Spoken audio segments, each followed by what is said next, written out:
How you doing? Mr. DJ back counting down WLS's Silver Dollar Survey the week of March 5th, 1965. And whoa, my goodness, off the Decca record label. I gotta take a double take on this thing. From number 33 to 15, Red Roses for a Blue Lady. The instrumental version by Bert Kaempfert.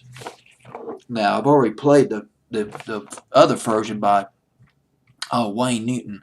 Trying to find, Wayne Newton's version debuted at number 36, and his, of course, had lyrics to it, but Bert Kaempfert is straight instrumental all the way. Nice instrumental by Bert Kaempfert, man. WLS, gotta give them credit for playing all sorts of music on their Silver Dollar Survey, but that was typical of radio stations back in the 60s.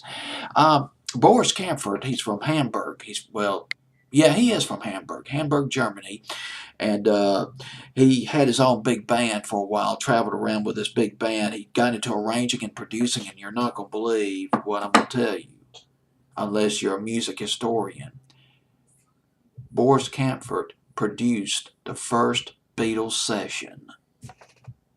But this was in 1961. This was back when the Beatles were doing shows, sharpening their chops, their performing chops, when they were doing these shows in Hamburg, playing some of these dives at Hamburg, Germany, back in the early 60s before they got really big in England and then, of course, here in America.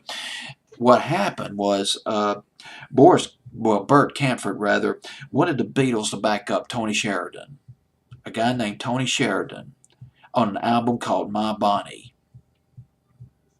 They backed up Tony Sheridan, and My Bonnie and some of the singles were released from that album, and they were the first commercially available recording by the Beatles. Of course, back in 1961, that wouldn't mean anything, because the Beatles was just another obscure band that was trying to make it, that was performing, in clubs.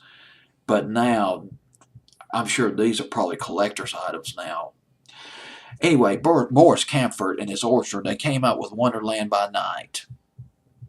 It did not get a hearing in Germany. Therefore, he brought the demo to New York City to Decca Records, and Decca Records put Wonderland by Night out in 1951. In 1960, it went to number one. Bert Kaempfert's first really big hit went to number one, his biggest hit, number one for about 3 weeks in 1960. And some of his instrumentals over the years in the early 60s, maybe going into the mid-60s, did not do nearly as well. Most of them didn't even make top 40. Although, you might remember African Beat, one of his records from back in 1962, which almost made the top 40. Red Roses for a Blue Lady, his version of it, which, by the way, was written back in 1948. It was done by Fawn Monroe. It went to number 3 for Fawn Monroe back in 1949.